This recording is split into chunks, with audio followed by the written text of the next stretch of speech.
Hey everyone, welcome back. Today I'm going to show you how to pair your Apple Watch with the new iPhone and keep all your existing Apple Watch data.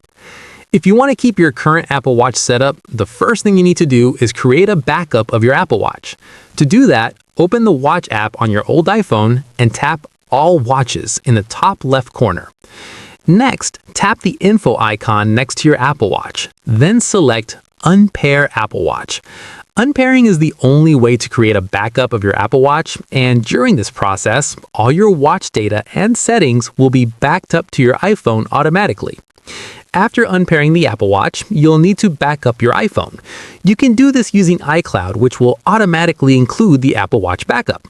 You can also back up your iPhone using Finder or iTunes on a Mac or PC. But make sure to choose the option to encrypt the backup so your Apple Watch data is included. Once that's done, turn on your new iPhone and go through the setup process. When prompted, choose to restore your iPhone from a backup instead of setting it up as a new device. Select the most recent backup you just created and complete the setup. After your new iPhone is fully set up, open the Watch app on the new device and start pairing your Apple Watch. Follow the on-screen instructions to complete the initial pairing. When asked how you want to set up the Apple Watch, choose Restore from Backup and select the most recent Apple Watch backup. This will restore all your previous data, settings, and apps to the watch.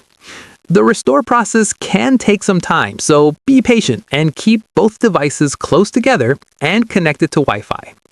And that's how you pair your Apple Watch with a new iPhone while keeping your existing data. If this video helped you out, don't forget to like and subscribe for more simple and helpful tutorials. Thanks for watching, and I'll see you in the next one.